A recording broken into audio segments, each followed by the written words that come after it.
The daily struggle was against the elements, the cutting cold that stole their sleep, the scarcity of firewood that threatened to extinguish their makeshift fires.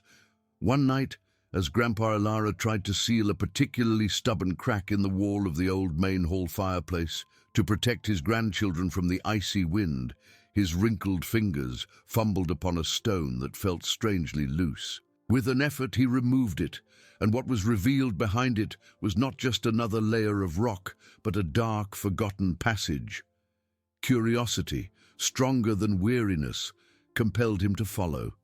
Inside, hidden for centuries, there was not just a chest of gold, but a treasure of ancient jewels and a royal parchment, proof of a forgotten lineage that would forever change the destiny of that old grandfather and his small grandchildren, silencing all who had once scorned them.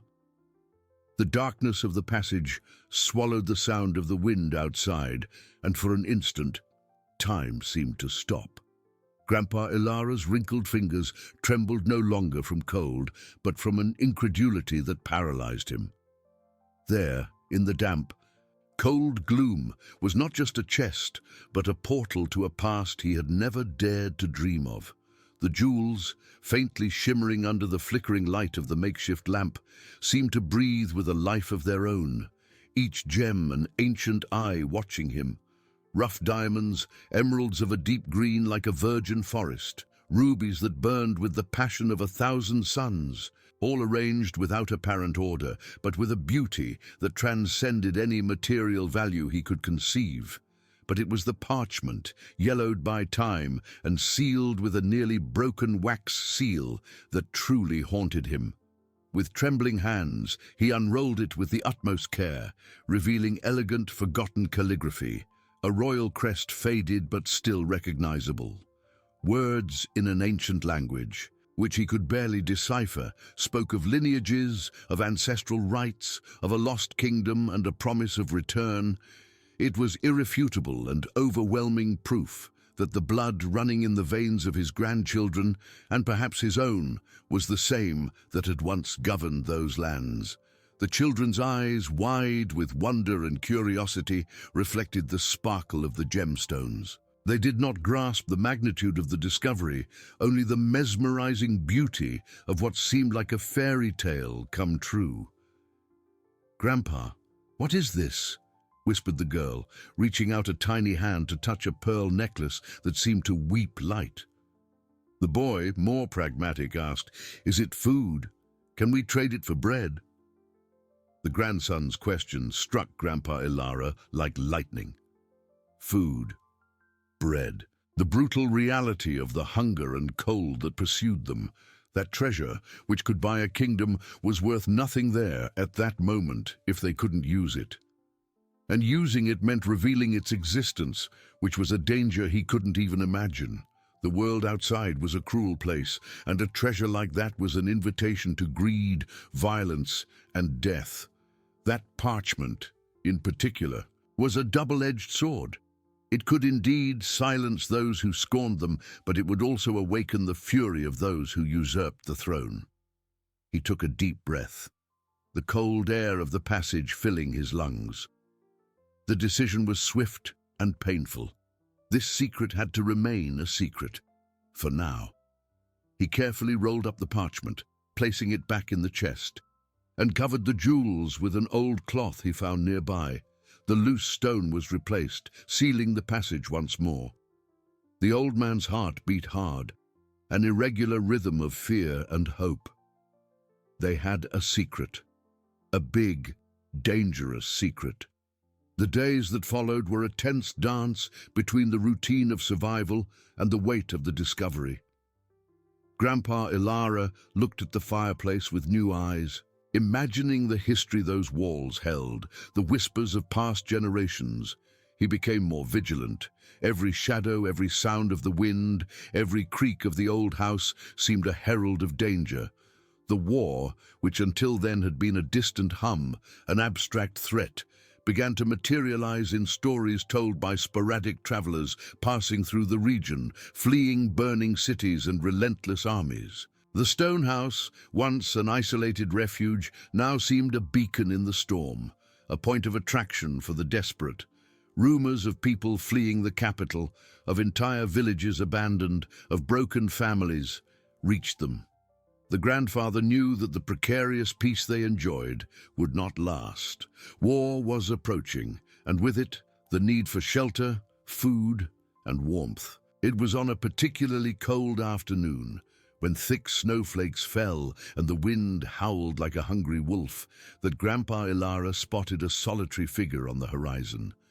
A slender silhouette, battling the blizzard, slowly advancing towards the stone house. It was no ordinary traveler nor a hunter. There was something in the way she moved, in the determination of each step, that suggested an escape, a desperate search for refuge. His heart tightened. He knew he couldn't deny shelter to someone in such despair, not with war knocking at the door. But the arrival of a stranger also meant a threat to his secret, to the uncertain future that the jewels and parchment promised. As the figure approached, revealing the contours of a woman, weary and marked by the journey, Grandpa Ilara felt a premonition. That woman, a widow as he would later discover, would bring with her not only the echo of war, but also the catalyst for the next revelation, a fire that would melt not only the ice, but the most well-guarded walls of that ancient house. Fate, with its cruel irony, was about to place the future of all in his hands, and the fire he would light to warm the newcomer would be the instrument of a new and even more shocking discovery. The silhouette on the horizon grew, taking shape against the relentless whiteness of the snow. It was, without a doubt, a woman, and her posture, though bent with weariness, radiated an almost defiant resilience. Grandpa Ilara watched from the fogged window, his heart beating an uneven rhythm. He knew that war, with its hunger and despair, would push people to the ends of the earth, and his house, a solitary point in the vastness, would be a magnet. Her arrival was inevitable, but no less feared. He opened the door, and the icy wind whipped his face, bringing with it the promise of more snow and the distant smell of smoke, or perhaps it was just his imagination, tormented by the stories. The woman, now a few feet away, looked up. Her eyes, deep and tired, carried the shadow of 1,000 horrors, but also a spark of hope. Her cracked lips tried to form words, but only a hoarse whisper escaped. "Please," she managed to say, her voice almost inaudible. "Shelter, please." Grandpa Ilara, with his new burden of secrets, felt a knot in his throat. Hospitality was an ancient law, but prudence screamed in his ears. Yet seeing the fragility of that figure, the exhaustion that seemed to have corroded her soul, disarmed him. He was not a cruel man, despite the shell that life and time had built. "Come in," he said, his voice harsher than he intended, a reflection of his own anxiety. "But there isn't much here.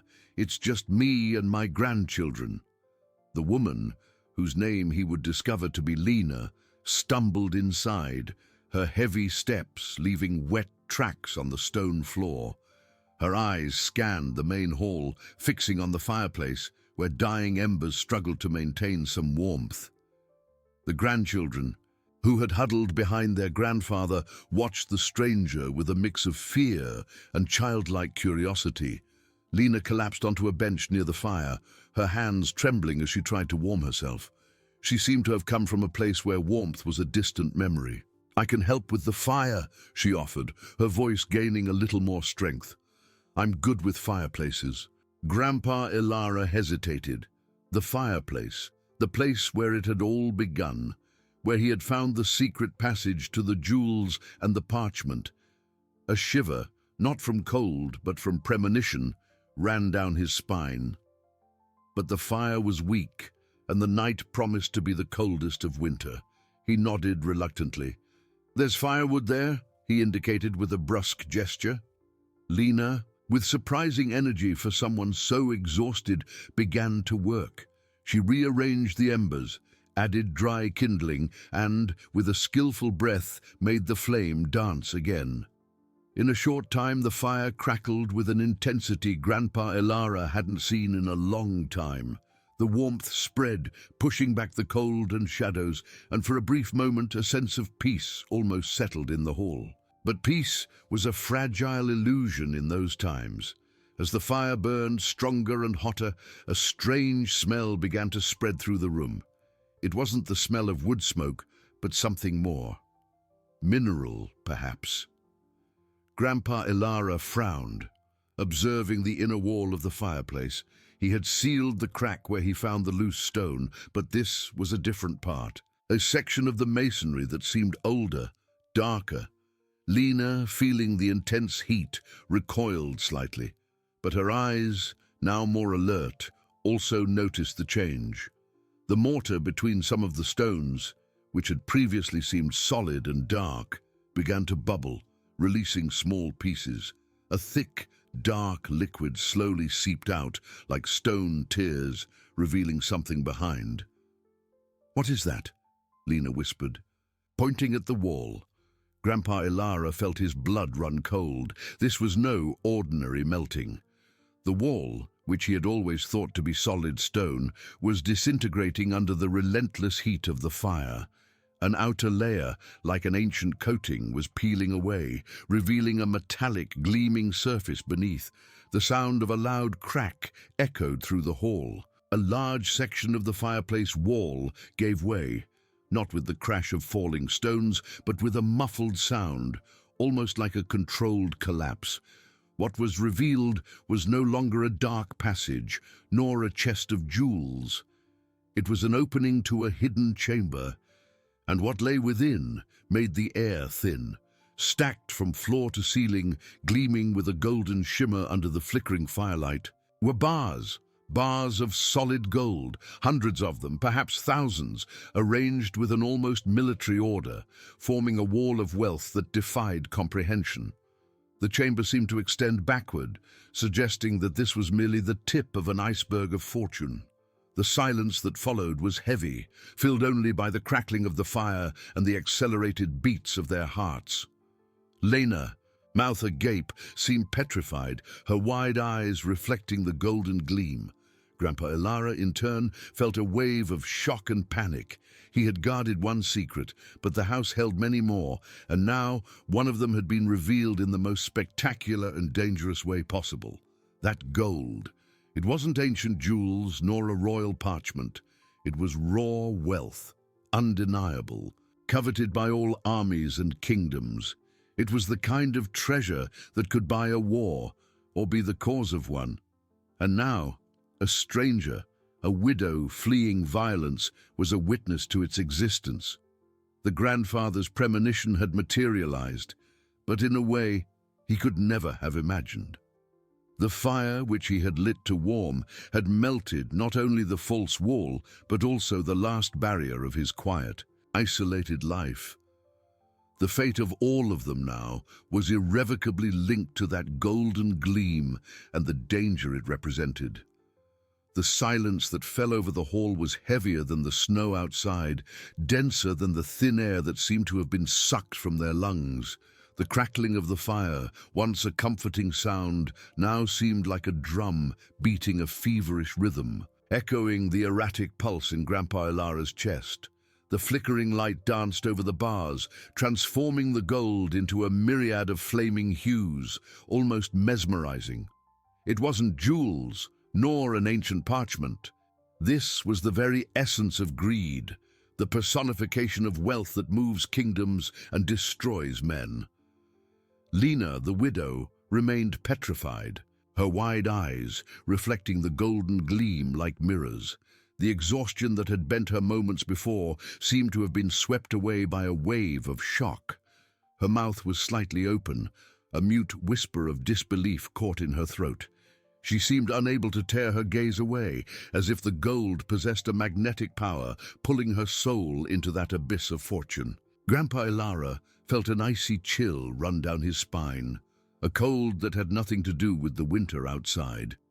The premonition that had tormented him since the woman's arrival had materialized, but in a way that surpassed his worst nightmares. He had found a secret, yes, a treasure that promised a future for his grandchildren. But that was something else. It was a burden, a curse disguised as a blessing, a beacon that would attract not only the desperate, but the truly dangerous. His grandchildren, who until then had watched the scene with a mix of fear and childlike curiosity, now seemed equally paralyzed. Their small faces, illuminated by the gold, displayed an innocence that made the situation even more terrifying. They did not understand the danger, only the glittering beauty, but Ilara understood. He knew that glimmer was the promise of blood, of violence, of everything he had tried to protect his family from. What to do? The question echoed in his mind, a silent scream. How to hide it? How to protect that secret now that it was no longer just his? Lena was a stranger, a war survivor, yes, but also a witness to a fortune that could buy armies, that could change the course of history. Her presence there at that moment was a catalyst for disaster, or perhaps, ironically, the only chance for salvation. He looked at Lena, trying to decipher the expression in her eyes. There was astonishment, of course, but also a spark of something deeper, hope, despair, greed. He couldn't tell. War had taught him that human nature was a book of torn pages, where kindness and cruelty could coexist in the same sentence.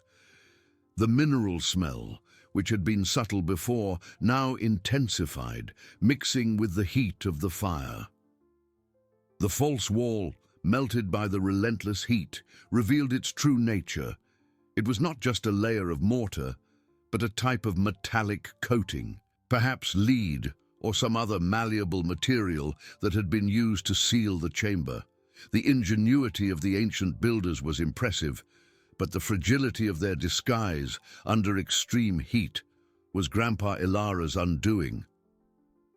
Lena finally moved, a subtle tremor running through her body. She turned to Grandpa Ilara, her eyes meeting his. There was a silent question in her gaze, a mix of fear and uncertainty. Is this real? She whispered, her voice still hoarse, but with a new urgency. Grandpa Ilara did not answer immediately. He felt the weight of the decision on his shoulders. What would he say? That yes, it was real, and that now their lives were in mortal danger, that she, a stranger, was now part of a secret that could cost all of them their lives. He took a deep breath, the cold night air filling his lungs, contrasting with the suffocating heat of the gold. Prudence, his old companion, screamed at him to lie, to deny, to try and seal the wall again. But the reality was undeniable. The wall was open, the gold exposed, and Lena was a witness. There was no turning back. Yes, he said, his voice deep and low, barely audible above the crackling of the fire. It's real, and it's a problem. The word problem sounded pathetic, given the magnitude of the fortune before them. It wasn't a problem. It was a cataclysm. Lena frowned, her eyes scanning the gold once more, as if trying to absorb the impossibility of the scene. She had fled war, poverty, and loss. And now she was confronted with a wealth that defied imagination, a wealth that could be the solution to all her ills, or the cause of new and even greater ones. The grandchildren, sensing the tension between the adults, huddled even closer, their eyes fixed on the serious faces of their grandfather and the stranger. They were too young to understand what that golden gleam meant, but the atmosphere of apprehension was palpable. Grandpa Ilara knew that time was a luxury they didn't have. The snow continued to fall outside, but the storm that truly mattered was about to descend upon them. The gold, once a well-kept secret, was now a beacon in the darkness, and war with its hungry eyes was approaching. That fire, which he had lit to warm a desperate soul, had melted not only a false wall, but also the last barrier between them and an uncertain fate, forging a dangerous link between the old hermit, the fugitive widow, and the treasure that could save or condemn them all. The game had changed, and the stakes were life itself. The word problem hung in the air, a grotesque euphemism for the catastrophe unfolding before them. It wasn't a problem. It was an abyss, a golden maelstrom that threatened to swallow them all. Grandpa Ilara felt the weight of that gold, not in his hands but in his soul, a burden heavier than all the stones of that house. His eyes, previously fixed on Lena, now swept the chamber, searching for a solution that didn't exist. The opening, flung wide by the merciless fire, was an invitation to chaos. The mineral smell, now more pronounced, seemed to permeate the air, a constant reminder of the exposed wealth. The heat of the fireplace, once a comfort, was now an enemy, an accomplice in the revelation of that secret.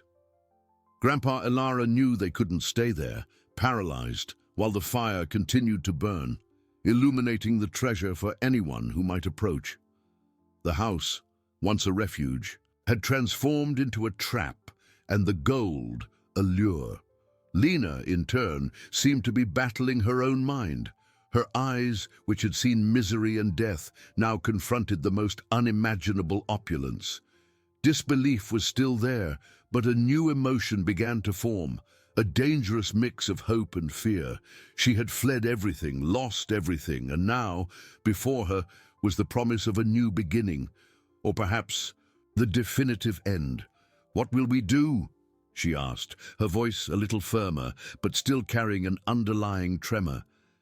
The question was not just for Ilara, but for fate, for the universe that had thrown her into that surreal scenario. Grandpa Ilara had no ready answer. His mind, accustomed to the simple routine of hermit life, now spun in a dizzying array of terrifying possibilities. Hiding the gold again was the first and most obvious necessity, but how? The false wall had melted, revealing the fragility of its disguise. Those bars were not small coins that could be swept into a dark corner. They were massive, heavy blocks that required effort and time to move. Time, that was what they had least of. The grandchildren, still huddled, watched the scene with a childlike curiosity that broke Ilara's heart. They did not grasp the gravity of the situation, only the glittering beauty of the gold. To them, perhaps it was a play of lights, a spectacle. But for Ilara, it was the most real threat he had ever faced. Protecting those little ones was his sole purpose, and now that purpose was in jeopardy. "We need to close this," Grandpa Ilara finally said, his voice hoarse, pointing to the opening. "Now!" He approached the fireplace, feeling the intense heat radiating from the chamber. The molten metal, which had previously flowed like tears, had now hardened into a gleaming, irregular crust, making the task of closing the passage even more difficult. There was no door, no lever. The wall had simply given way. Lena, as if waking from a trance, nodded. The urgency in the old man's voice was contagious. She didn't know what that gold was, where it came from, or to whom it belonged. But the expression of panic in Ilara's eyes was enough to understand that it was dangerous. "With what?" she asked, looking around the hall, as if searching for a magical solution. There was nothing. The stone house, Spartan in its decoration, offered few resources to hide a fortune. Grandpa Ilara thought quickly. The fireplace wood was burning, the stone wall was exposed. He needed something to block the view, to dampen the treacherous gleam. His eyes fell upon an old bearskin rug that covered part of the floor, an item he kept more out of habit than necessity. It was heavy, thick, and could, perhaps, serve as a temporary barrier. "The rug," he grunted, pointing to the dark hide. "Help me." Lena did not hesitate. She moved with surprising agility, considering her previous exhaustion. Together, they dragged the heavy bearskin rug towards the fireplace. The heat was almost unbearable near the opening, and the smell of mineral and smoke mingled in a suffocating combination. With a joint effort, They managed to position the rug over the opening, covering the golden gleam with the darkness of the hide.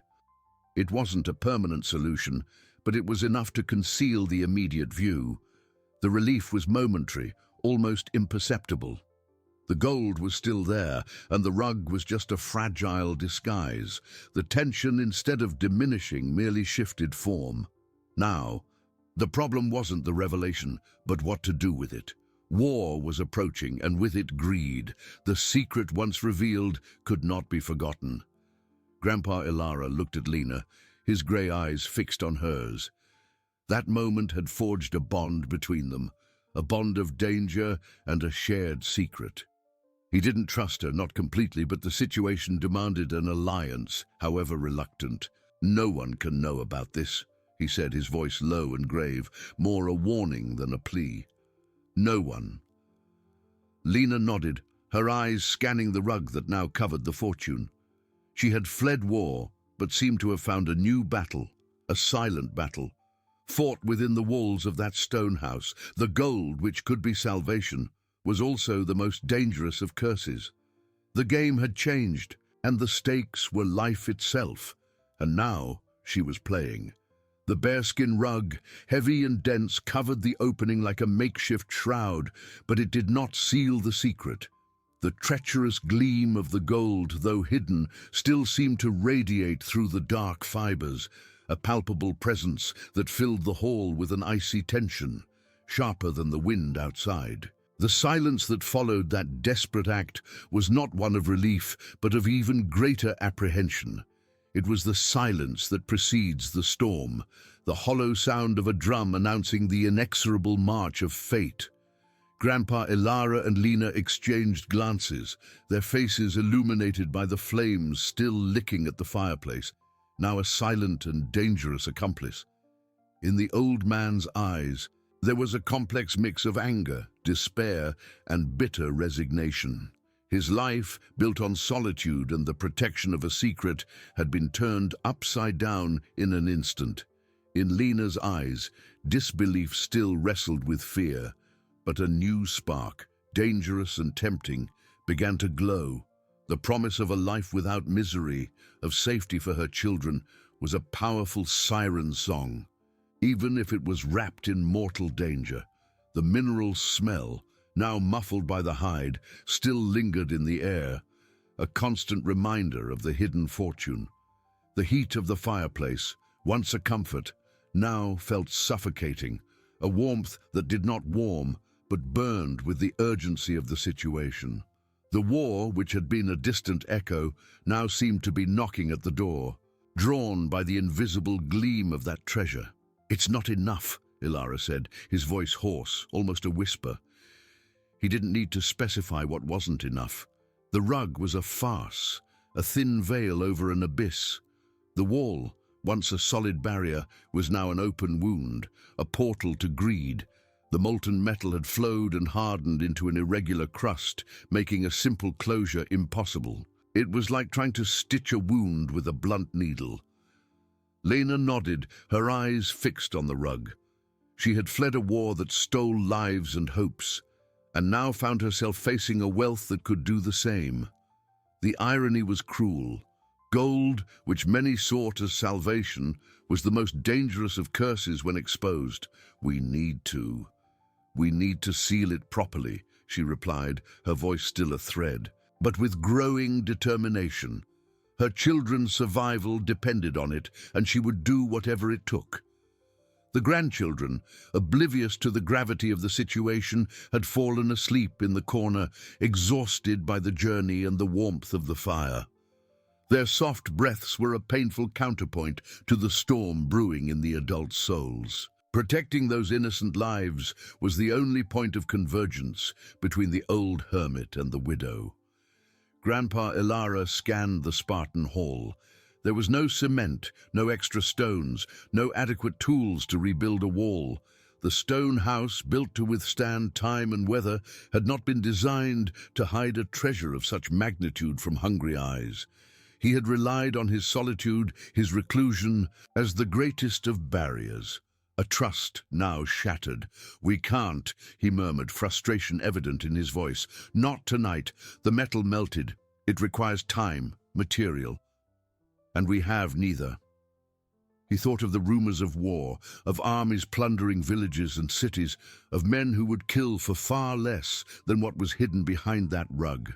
The gold was not just currency, it was power, influence, the ability to finance an entire campaign. Lena felt a shiver run down her spine, despite the warmth of the fireplace. The truth of the old man's words was undeniable. They were trapped with a secret that would condemn them if discovered. But inaction was not an option. "So, what will we do until then?" she asked, her voice firmer now. Fear was still present, but the need to act began to overcome it. She had survived the war with cunning and resilience, and those qualities resurfaced. Ilara took a deep breath, the cold night air entering through the door, cracks contrasting with the oppressive heat of the gold. He didn't trust Lena, not completely, but the situation had forged a forced alliance. They were accomplices to an uncertain fate. "We'll watch," he said, his grey eyes fixed on her. "One of us awake, always. And at dawn, we'll think of a plan, a real plan." The idea of spending the night in vigil, with the gold precariously hidden just a few feet away while war approached, was exhausting just to think about. But there was no alternative. Sleep was a luxury they couldn't afford. With every crackle of the fire, every gust of wind outside, Lena's mind imagined the footsteps of soldiers, the creaking of wagons, the gleam of torches in the darkness. She nodded, her mouth dry. "I'll start," she offered, surprising herself with her own courage. Or perhaps it wasn't courage, but desperation. She had lost everything once. She couldn't lose the chance to protect what remained of her family, even if that chance came with such a high price. Grandpa Ilara watched her for a long moment, trying to decipher the woman before him. There was a strength in her he hadn't expected, a resilience forged in pain and loss. Perhaps, just perhaps, she could be more than just a burden. Perhaps she could be an ally. "Very well," he finally said, his voice softening slightly. "Wake me if you hear anything. Anything." He sat on his wooden bench, his back to the fireplace, but his eyes fixed on the door. Sleep would not come easily for him. The image of the gold, the smell of mineral, the threat of war, all mingled in a symphony of dread. Lena sat near the rug, the warmth of the fireplace heating her back, but the cold of fear freezing her heart. Her eyes scanned the house, every shadow, every crack. The snow continued to fall outside, a white mantle covering the world, but unable to hide the approaching darkness. The gold, once a secret, was now a beacon, and war, with its hungry eyes, was approaching, drawn by the invisible gleam. The night would be long, and dawn uncertain. The game had changed, and the stakes were life itself. And now she was playing, guarding the treasure that could be her salvation or her condemnation. The mantle of night, heavy and dense, changed guardians. Grandpa Ilara, now sitting in Lena's place, felt the weight of time and the secret crushing him. His eyes, accustomed to darkness and solitude, swept the hall with renewed intensity, every shadow a potential invader, every gust of wind a disguised threat. The warmth of the fireplace, once a comfort, was now a cruel reminder of the melted wall, of exposed vulnerability. He could feel the gold, not just with his mind's eye, but as a physical presence, a silent, ravenous pulse radiating from behind the bearskin rug. For Ilara, that treasure was not just wealth. It was the story of a life, of sacrifices, of secrets guarded for decades. He had protected it with reclusion, with the harshness of his temperament, building an invisible fortress around his house and his soul. Now, everything was at risk. The war, which he thought he had avoided by isolating himself in the mountains, had found a new route to his door, brought by the invisible gleam of the metal. The irony was bitter. Lena's salvation had become his undoing. He watched the woman asleep beside her children, her soft profile illuminated by the dying embers. There was a strength in her, yes, a resilience he could not deny. But there was also the uncertainty, the unpredictability of a stranger in his sanctuary. Could she be trusted with a secret of such magnitude? Gold was a poison that corrupted souls, and Ilara had seen its devastation many times before. In a distant past, he preferred to forget. But now, past and present collided, and the future was a dense, dangerous fog. Outside, the blizzard continued, a white veil covering the world, but unable to muffle the sound of approaching war. Ilara heard the howl of the wind, the crackle of snow under the weight of the cold, and his mind projected the sounds of marching boots, creaking wagons, of harsh, demanding voices. He had heard the rumors, the stories of plundered villages, of broken families. The gold was a beacon, and the men of war were hungry ships, drawn by the gleam, even if invisible. The old man pressed his lips together, his jaw tense. He wasn't truly sleeping, merely resting his body, while his mind worked tirelessly, searching for a solution, a plan. But there was no plan. The wall was melted, the metal exposed, and time was an enemy as relentless as war. With each passing minute, the sun approached, and with it, the need to act. Lena, even in her restless sleep, felt the tension in the air. Her dreams were fragmented, filled with the golden gleam of the gold, with the sound of approaching boots, with the cries of her children. She clung to them, to their warm presence, like an anchor amidst the storm of her fears. Rest was an illusion. Her body was exhausted, but her mind refused to surrender. She knew that dawn would bring not only light, but the urgency of a decision, of a plan that did not yet exist. The hours dragged on, slow and endless, each heavier than the last. The cold of dawn intensified, seeping through the cracks in the stone house, despite the dwindling fire in the fireplace. Ilara, his vision sharpened by the darkness, noticed a subtle change on the horizon. A faint, grey line began to sketch itself in the east, the first harbinger of dawn. The old man's heart tightened. The night had been long, but not long enough to forge a solution.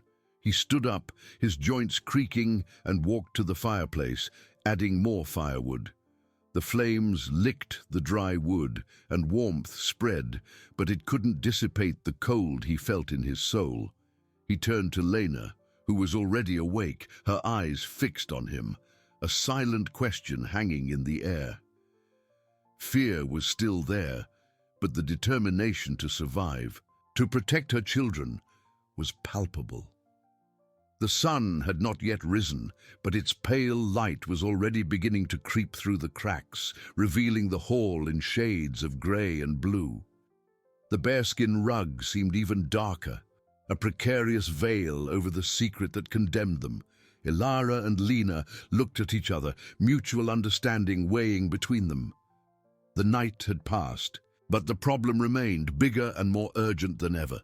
The game had changed, and the stakes were life itself, and now they were playing, guarding the treasure that could be their salvation or their condemnation. Dawn had arrived, and with it the need for a plan, a real plan.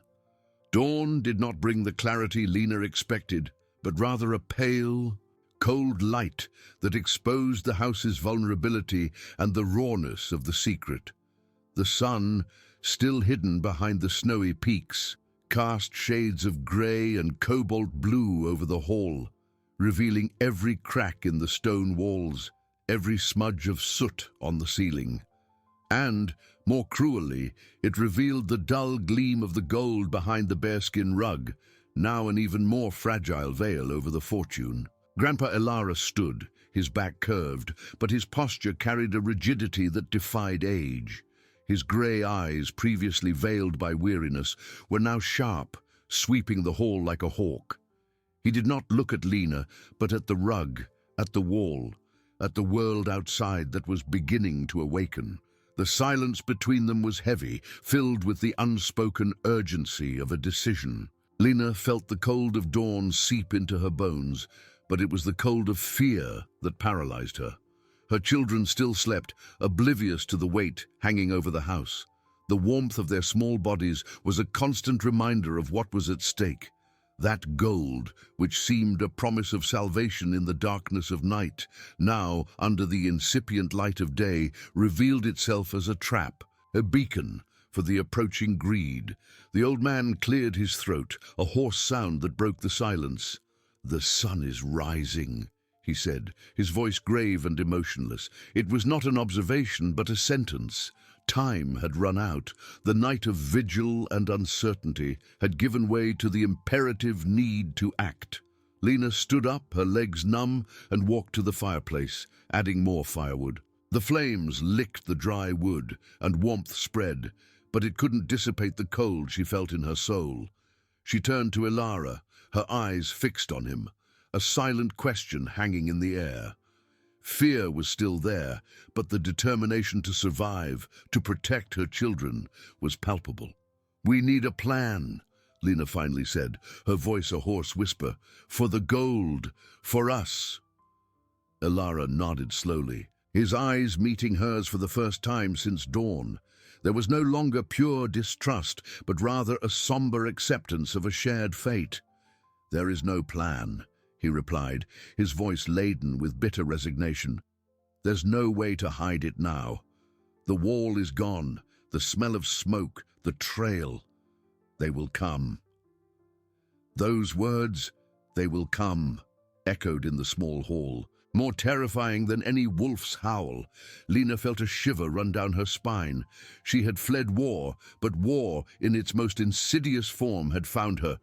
The gold was the lure, and they, the prey. "But there must be something," Lena insisted, her mind racing for a solution, any solution. "We can dig, hide it somewhere else, cover it with stones." Ilara shook his head, a slow, tired movement. "There's no time, and no place. This house was built to protect it. It's the only safe place, or it was."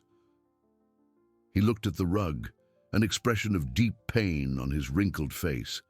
That gold was not just wealth. It was the story of a life, of sacrifices, of secrets guarded for decades. He had protected it with reclusion, with the harshness of his temperament, building an invisible fortress around his house and his soul. Now everything was at risk. The sound of the wind outside seemed stronger, more insistent, as if announcing the imminent arrival of something. Lena approached the small window, covered by a thin layer of ice. She tried to wipe a spot with her sleeve, but the view was blurry. Nevertheless, she could feel the change in the atmosphere, the tense quietness that preceded the storm. "You heard the rumors, didn't you?" Lena asked without turning around. "About the men of war, the looting. They leave nothing behind." Ilara did not answer immediately. His eyes were fixed on the fireplace, on the dancing flames, as if seeking answers in the fire. "I heard them," he finally said, his voice lower, almost a whisper. "That's why I isolated myself. That's why I protected this, so it would never fall into the wrong hands." The irony was bitter. His attempt at protection had, inadvertently, led to his greatest risk. The gold, which should have been a barrier against the chaos of the world, had become the link that bound them to it. Lena turned, determination hardening her features. "Then we can't just wait. We can't let them come and take everything. And us." She gestured to the sleeping children. "My children. They can't be caught in the middle of this." Ilara looked at the children, and a flicker of something that seemed like compassion, or perhaps just recognition of vulnerability, passed through his eyes. He knew what it was to lose everything. He had seen the devastation that war and greed could cause. "There's nowhere to go," Ilara said, his voice a little softer. "The blizzard is still strong, and even if it weren't, Where would we go with this? He pointed to the rug, to the secret pulsing beneath it. It's too heavy to move, too valuable to abandon. The truth of the old man's words hit Lena like a punch. They were trapped. You caught between a rock and a hard place. The gold was a burden, an anchor that tied them to that place, but also the only hope for a future. So what do we do? Lena asked, her voice almost a lament. Do we fight? Do we hide? Do we die trying? Ilara closed his eyes for a moment, his brow furrowed in deep concentration. He seemed to be reliving decades of memories, of decisions, of sacrifices. When he opened them, there was a new resolve in his gaze, a spark of an old flame. We don't die, he said, his voice firm. Not yet, but we don't fight openly either. We are not warriors. We are survivors. He looked at the rug, then at the stone walls of the house, at the low ceiling. We need time to think, time to act. Lena felt a pang of hope, small and fragile, but present. Time for what? She asked anxiously. Ilara walked to the rug, kneeling with difficulty. His wrinkled fingers touched the bearskin as if he could feel the gold through it. Time to seal the secret again. Not as it was, but in a way that blinds them, that makes them look elsewhere. The idea was audacious, almost insane, but the logic behind it was cruelly simple. Thieves, especially the desperate ones of war, would look for the easiest path, the most obvious sign. If they found an easily revealed secret, even if empty, they might be fooled into believing they had found everything. A decoy, Lena whispered, understanding forming in her mind. Ilara nodded. Exactly. They will see what they want to see, and the true secret will remain hidden in plain sight. The urgency was palpable. The sun was already beginning to tint the clouds a pale pink, and every minute that passed was an invitation to danger. They had no sophisticated tools, just their hands, some stones, the remaining mortar, and the soot from the fireplace. You need to help me, Ilara said, his voice firmer now. The stones are heavy, and we need mud, or something to hold them. Lena did not hesitate. She stood up, fatigue forgotten in the face of adrenaline. Where do I find mud? Outside, near the stream. Or we can use the damp earth from under the floor stones. Mix it with fireplace ashes. It will make a weak mortar, but enough to deceive. As Ilara began to move the gold bars closer to the wall, stacking them compactly to minimize space, Lena rushed to the fireplace. With her hands, she scraped up cold ash and soot, putting them into an old wooden bucket. Then, with a rusty piece of iron she found, she began to loosen the damp earth from between the floor stones, mixing it with the ashes. The result was a dark, sticky paste with a pungent smell of smoke and earth.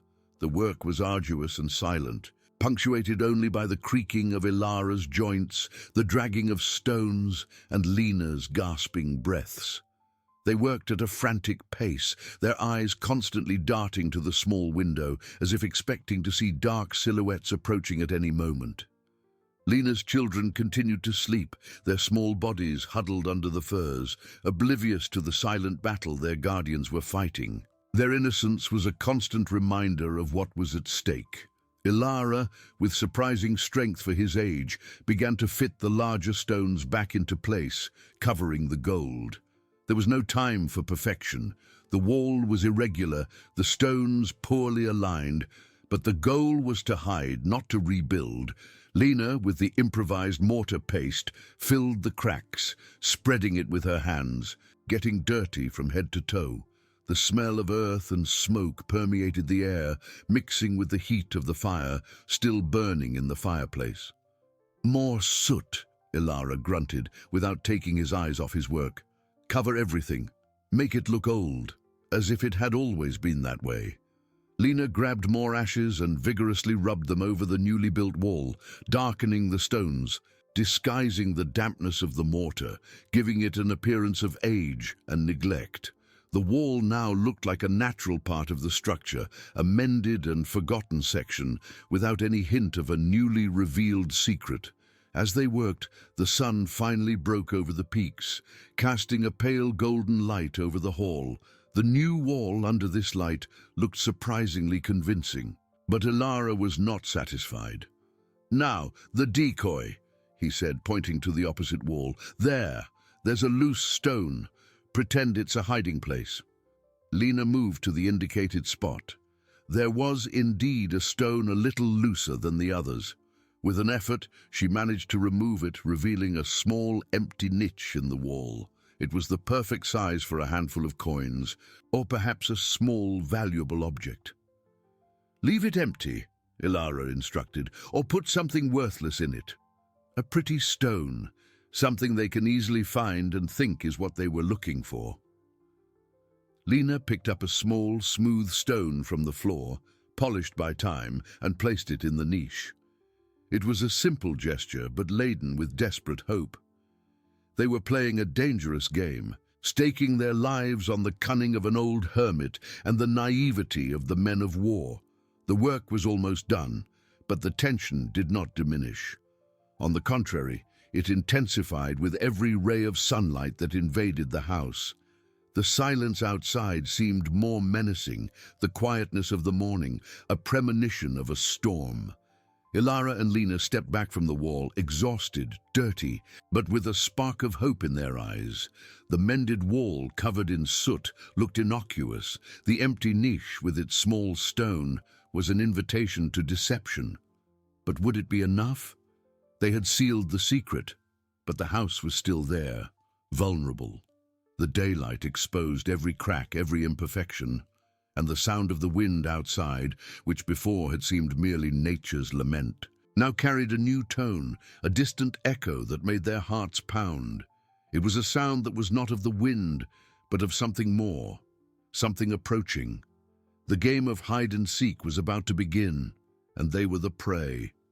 The distant echo transformed into a rumor, then into heavy footsteps and rough voices.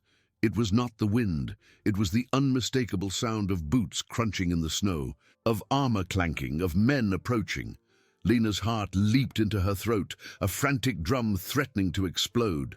Ilara, however, remained strangely calm, his grey eyes fixed on the solid wooden door that, for decades, had been the only barrier between him and the world.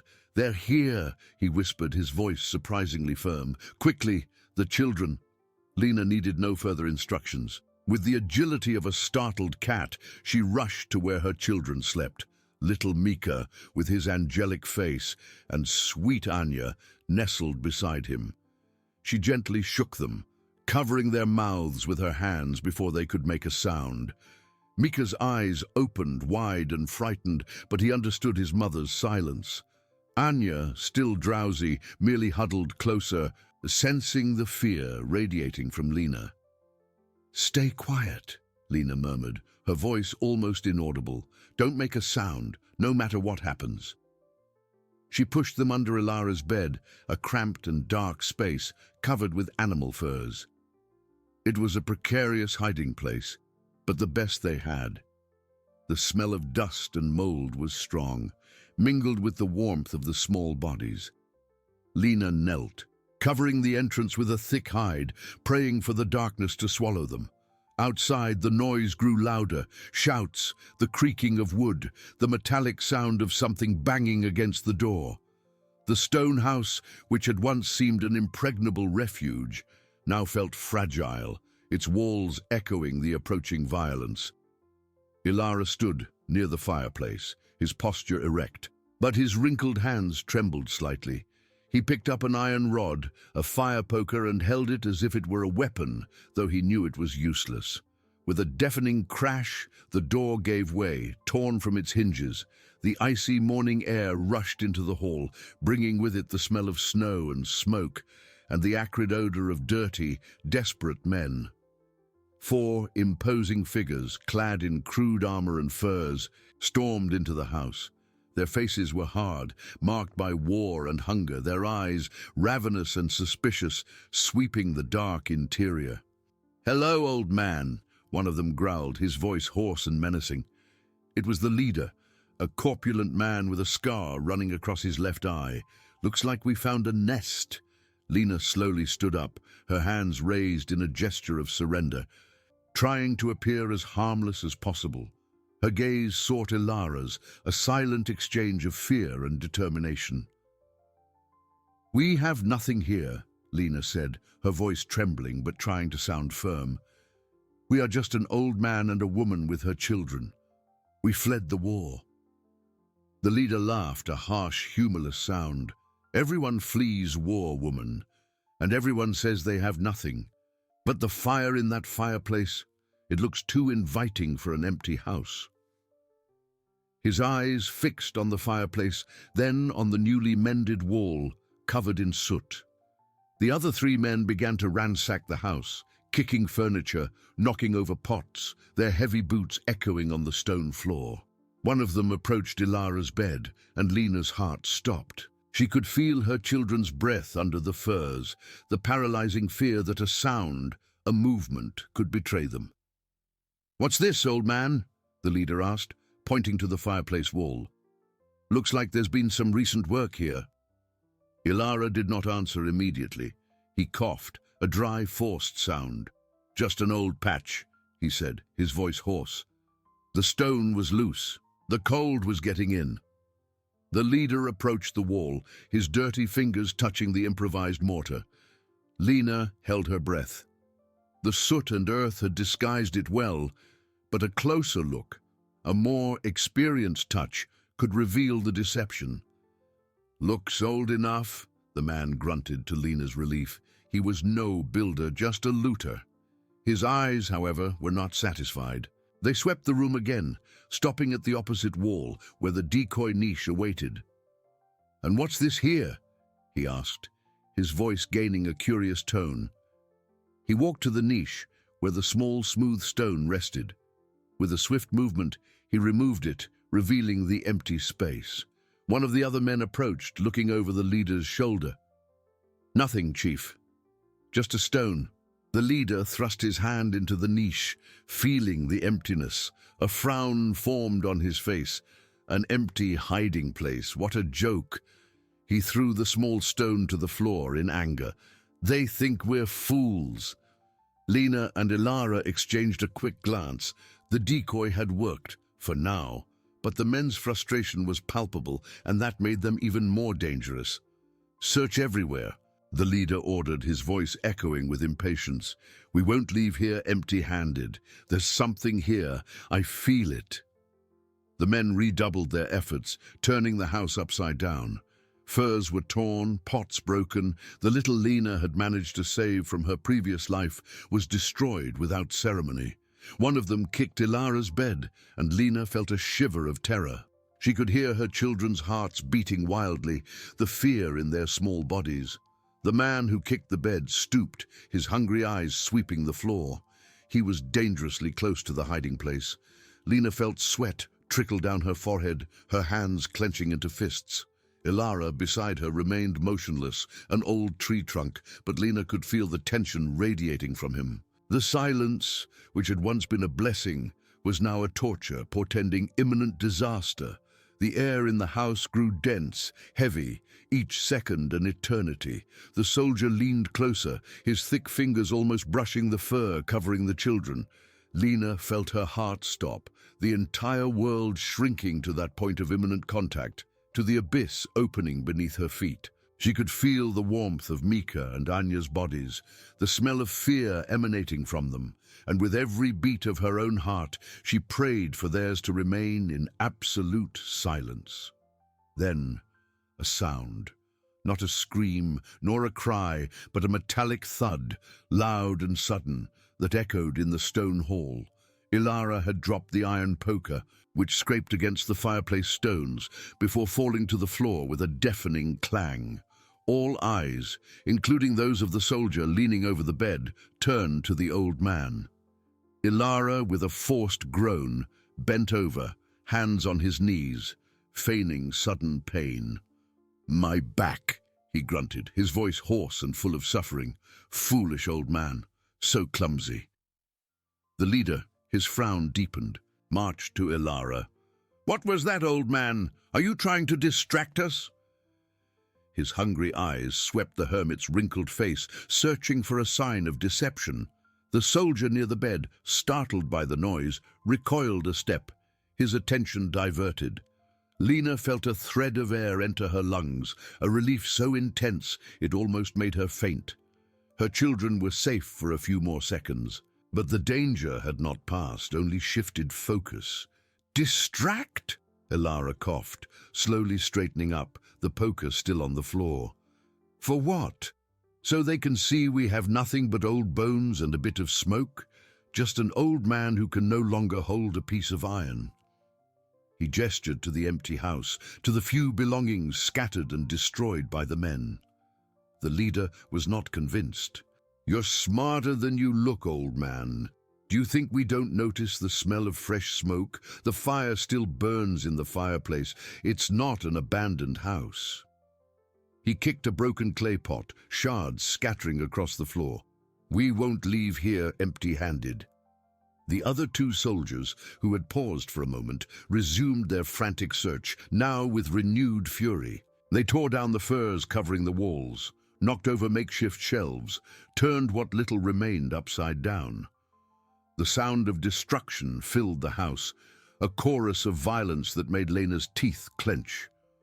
One of them, frustrated at finding nothing, approached the fireplace, his eyes fixed on the mended wall. He touched it, his rough fingers sliding over the soot and improvised mortar. Lena held her breath again, her heart beating like a caged bird. This was the crucial point, the most well-guarded secret. "Chief, this wall here," the soldier began, his voice laden with suspicion. "It looks different." The leader turned to the wall, his eyes narrowing. He walked to it, ignoring Ilara for a moment. Lena could feel cold sweat trickling down her back, her throat dry. Ilara's cunning, the haste to cover the gold, everything was about to be revealed. Ilara, however, remained calm, almost impassive. "Different?" he asked, his voice surprisingly firm. "It's an old patch, my young man. The stone had been loose for years. The cold was getting in. I had to fix it." He coughed again, a dry, convincing sound. The leader placed his hand on the wall, revealing the irregular texture, the soot that disguised the dampness of the mortar. He tapped it with his palm, the dull sound echoing. Lena awaited the moment the wall would give way, revealing the golden gleam that would seal everyone's fate. But the man merely grunted. "Looks old enough," he repeated, his voice full of disappointment. "But there's nothing here, just stones and dirt." He turned away, his frustration growing with each passing second. The decoy had worked, and the haste to age the wall had too. They were not builders, merely looters in search of an obvious treasure. "We won't leave here empty-handed," the leader roared, his voice echoing with the rage of a hungry and deceived man. "Search everywhere. Where are your children, woman? Where are the children?" Lena felt a shiver of terror. They had forgotten the children for a moment, but the leader's question brought the danger back with full force. She couldn't lie about their existence, but she couldn't reveal their hiding place. They're outside," Lena stammered, her voice trembling. "They ran away when you arrived. They're scared." It was a desperate lie, but the only one that came to mind. The leader laughed, a harsh, disbelieving sound. "Small children in the middle of the snow, do you take us for fools?" He approached Lena, his eyes fixed on hers, searching for the truth. "Where are they, woman? Tell me, or we'll start breaking more than pots." The soldier, who had been near Ilara's bed, now with his attention turned to the conversation, looked at the floor again. The fur covering Mika and Anya, though thick, seemed to have moved slightly with the previous kick. A tiny piece of fur had come loose, revealing a minuscule crack. The soldier crouched again, his hungry eyes sweeping the floor, this time with a more focused intent. He was no longer looking for a generic hiding place, but something specific. He was too close, dangerously close to the crack. Ilara, sensing the imminent danger, stepped forward, his voice surprisingly strong. "There's nothing here for you, men. Just the misery of an old man and a widow. Go away. There's no gold, no silver, there's nothing." The leader turned to Ilara, rage exploding on his scarred face. "Shut up, old man, or I'll make you swallow your own teeth." He advanced towards Ilara, pushing him hard. The old man staggered, but did not fall, his determination unwavering. While the leader's attention was on Ilara, the soldier near the bed reached out, his dirty fingers reaching for the crack in the fur. Lena felt the world spin, time stretch, each beat of her heart a silent scream of despair. The game of hide-and-seek was about to end, and defeat seemed inevitable. Her children's fate was at that man's fingertips. Her children's fate was at that man's fingertips. The soldier's dirty fingers brushed the fur, and then a warmth. Not the warmth of cold stone, nor of cured animal hide, but a living, pulsating warmth. He felt the softness of fabric, and underneath, the delicate curve of a small body. A shiver ran down his spine, not of fear, but of a perverse discovery. His eyes, previously hungry for gold, now gleamed with a different malice, a dark certainty. He began to pull back the fur, slowly, like a hunter savoring his prey. Lena's world shattered. The air was sucked from her lungs. She couldn't scream, couldn't move. She just watched, paralyzed as the soldier began to reveal the darkness beneath, the sanctuary where her children huddled. Every fiber of her being screamed at her to act, to fight, but her body was gripped by an icy terror. She could feel the smell of fear emanating from their small bodies, and with every beat of her own heart, she prayed for theirs to remain in absolute silence. But Ilara, with the keen sight of old age and a father's desperation, saw the gleam in the man's eyes. He knew, and in a last, desperate gamble, he let out a guttural scream, not of pain, but of a sudden, forced fury that echoed through the stone walls, louder and more piercing than any sound before. The well outside, that's where it is. The gold, all of it. Ilara bellowed, his hoarse voice tearing through the air, pointing frantically towards the door, towards the darkness outside. "You want gold? Go get it, but not here, not here. There's nothing for you here but the curse of a dying old man." The leader, who was about to strike Ilara, froze. His hungry eyes widened, torn between fury and the promise of an easy fortune. He looked at the soldier who had stopped, hand still on the fur, face pale from the old man's surprising shout, "Gold!" The word echoed in the leader's mind, more potent than any threat, more seductive than curiosity about hidden children. The leader hesitated for 1,000th of a second, an eternity for Lena. The promise of a hidden treasure, an entire fortune, was a stronger call than immediate vengeance. Children could wait. Gold, no. Greed won. "Two of you. To the well, now, bring whatever you find. And if it's a lie, old man, I swear by the gods you'll regret ever being born." The leader snarled, his voice full of contained fury, but greed gleamed in his eyes.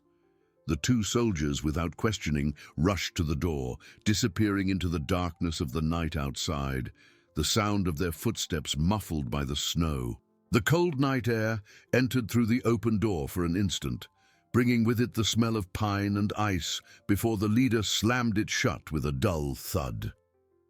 The house plunged into a tense silence, which was even more oppressive than the previous noise.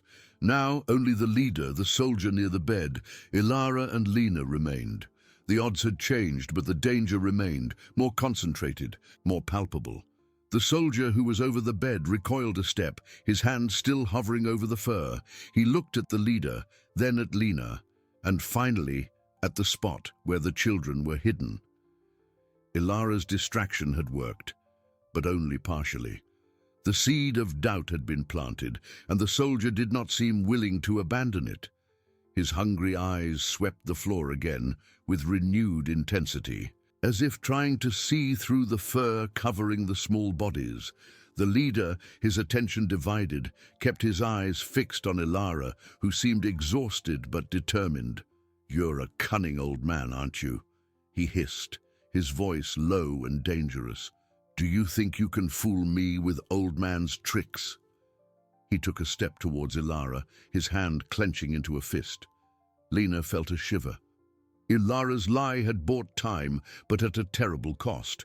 If the well was empty, the leader's fury would be uncontrollable. And the soldier, there, so close, continued to lurk. She could feel his gaze, heavy and insistent, on her children's hiding place. The soldier crouched again, this time with cold, calculating determination. There was no more hesitation in his movements. His hand reached out, not for the crack, but for the edge of the thickest fur, with the intention of pulling it away at once, of revealing whatever was hidden beneath. Lena felt the air being sucked from her lungs again. Her scream had bought only a few precious seconds. Now the end was inevitable. "Chief!" the soldier called out, his voice low and full of contained excitement, but audible in the tense silence that followed Ilara's fall. "I think I found something. It's not gold, but—" The leader, still panting with rage, turned slowly, his eyes narrowing as he saw the soldier crouched, hand poised to lift the fur. The words, "not gold," irritated him, but the promise of something intrigued him. He walked towards the soldier, his steps heavy and menacing. The other two soldiers, empty-handed and with rage etched on their faces, also approached, curiosity momentarily replacing frustration. Lena felt terror transform into a wave of heat rising through her body. She could no longer just watch. She had to act. Her children were there, defenseless, a blink away from discovery. She looked at Ilara, who was on the floor, his eyes pleading for help, for an idea, for a miracle. Ilara, with a superhuman effort, raised his head. His eyes, though clouded with pain, met Lena's, and a silent understanding passed between them. He knew what needed to be done. There were no more tricks, only the truth, or a version of it that could save the children. "The wall, the fireplace wall," Ilara cried out, his voice hoarse, but with a new urgency, pointing with a trembling finger to the spot where the gold was hidden. "It's not the well, it's the wall, the gold. It's in the wall. I lied about the well to buy time, to protect it, but now I tell you the truth. It's there, all of it." The confession, Ilara's sudden change, shocked everyone. The soldier who was about to reveal the children froze, his hand still on the fur, but his eyes, and the eyes of all the others, turned to the fireplace, to the mended wall that the leader had already inspected. The leader's fury gave way to momentary confusion, and then to a renewed greed, more intense than before. "The wall?" the leader repeated, his voice low, almost a whisper as he turned to the fireplace. "You told me it was an old patch." "I lied," Ilara coughed, his voice full of desperation. "I lied to protect it. It's my treasure, but now I give it to you. Just leave the woman and children in peace. Take the gold and leave." The offer was irresistible. Gold. The word hung in the air, heavier and more seductive than any threat. The leader hesitated for an instant, torn between vengeance and wealth. But greed, as always, won. He turned to the fireplace, his eyes fixed on the wall, on the soot and improvised mortar that now seemed to scream, "Secret!" "Get out of there, you fools! To the wall! Break it down! Find the gold!" the leader roared, pointing to the fireplace.